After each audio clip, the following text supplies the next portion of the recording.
हम ये बात भली भांति समझ सकते हैं, कांग्रेस पार्टी इस समय सबूत न मान पाने की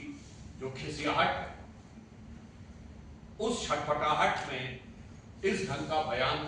देने को बाध्य हो रही। हम एक बात बहुत स्पष्ट रूप से कहना चाहते हैं कि अगर उन्हें लगता है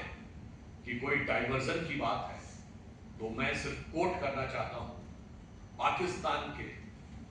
प्राइम मिनिस्टर शहबाज शरीफ ने जब ऑन रिकॉर्ड ये बोल दिया कि 9 और 10 तारीख की दरमियानी रात, ये उनका वर्ड है, 9 और 10 तारीख की दरमियानी रात हमारे सिपह सलार जनरल सैयद आसिम मुनीर ने मुझे 2:30 बजे रात को जगा कर कहा कि हिंदुस्तान ने नूर खान एयरबेस के ऊपर मिसाइल गिरा दिया है। अब इतना बड़ा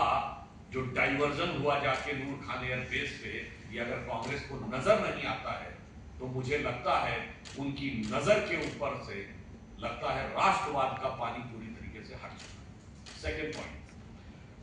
जो इन्होंने कहा कि ये ध्यान बांटने के लिए कि जा रहे हैं बाहर, ये भारत के सभी सांसदों का अपमान तो है ही, मगर मैं जयराम रमेश जी से पूछना चाहता हूं, आपके नेता तो ध्यान लगाने के लिए जाते थे, आपके नेता या तो ध्यान लगाने को विदेश जाते थे या देश को बांटने के लिए विदेश जाते थे। आपके नेता ने जितनी बार विदेश गए हैं, देश को बांटने वाली कोई ना कोई बात कह के आए हैं। पहली बार सभी दलों के लोग एक साथ मिलकर भारत की एकजुटता का प्रदर्शन कर रहे हैं। और जहां तक हमारी नीति है, हमारी नीति भारतीय जनता पार्टी की बहुत स्पष्ट है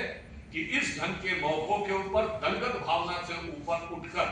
अंतरराष्ट्रीय मंच पर भारत की एकजुटता दिखानी है, चाहे हम विपक्ष में हो या सत्ता हो। जब हम विपक्ष में थे तो 1995 में जिनेवा में पाकिस्तान कश्मीर को लेकर प्रस्ताव आ रहा था, तब हमारे तत्कालीन नेता प्रतिपक्ष अटल बिहारी वाजपेयी जी ने नरसिम्हा राव का समर्थन जिनेवा में जाके किया था और नरसिम्हा राव को क्रेडिट भी दिया था उस सरकार को, और घर में आकर जो बात कहनी थी कही थी। और ये बात मैं इसलिए भी कर रहा हूं, आप में से कोई भी जाके चेक कर ले ऑन रिकॉर्ड, उस समय पाकिस्तान की प्रधानमंत्री बेनजीर भुट्टो का पाकिस्तान की नेशनल असेंबली में दिया गया बयान है कि देखो भारत में प्रतिपक्ष कैसा है जो सरकार का समर्थन कर रहा है, और हमारा पोजीशन यानी पाकिस्तान का पोजीशन कैसा है जो विरोध कर रहा है। आज वैसा पोजीशन हमारे यहां। इसलिए यह बात जो कहने का प्रयास कर रहे हैं, वैसे ऑन द लाइटर नोट मैं एक और बात कहूं, लगातार आप देख ही रहे हैं कि कांग्रेस पार्टी के नेता एक के बाद एक ऐसा बयान देते हैं जो पाकिस्तान की मीडिया की सुर्खियां बढ़ा रहे हैं। रमेश जी का ये बयान भी यूज किया जाएगा, तो ये पाकिस्तान की पीआर एक्सरसाइज में जो लगे हुए हैं और भारत के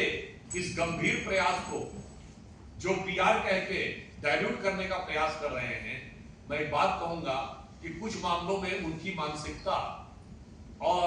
पाकिस्तान की मानसिकता में एक और मेल। अभी आपने देखा कि ऑपरेशन सिंदूर में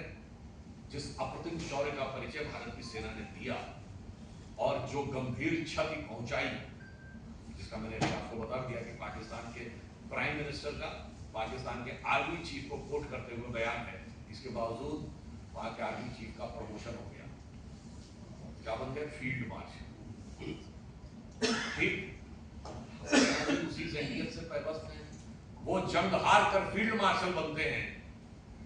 और कांग्रेस में चुनाव हार कर फील्ड मार्शल बनते हैं। वहां भी प्रमोशन होता है,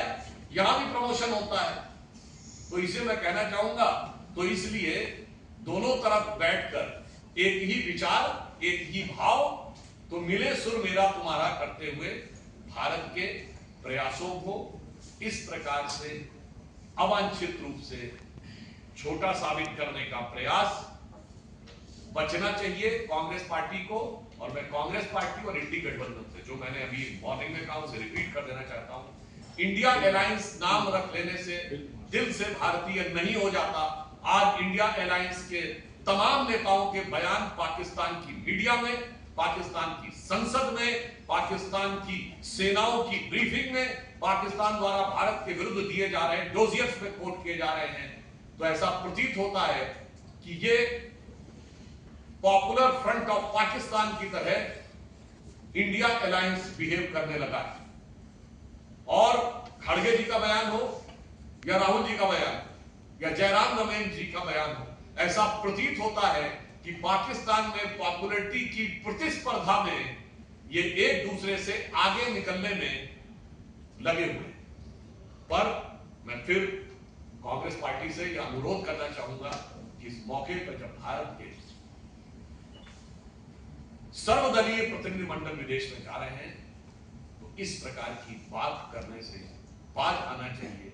भारत की एकजुटता का प्रदर्शन करना चाहिए। कम से कम कुछ समय के लिए अपनी भावनाओं पर नियंत्रण रखना चाहिए। वोट बैंक की राजनीति को राष्ट्रीय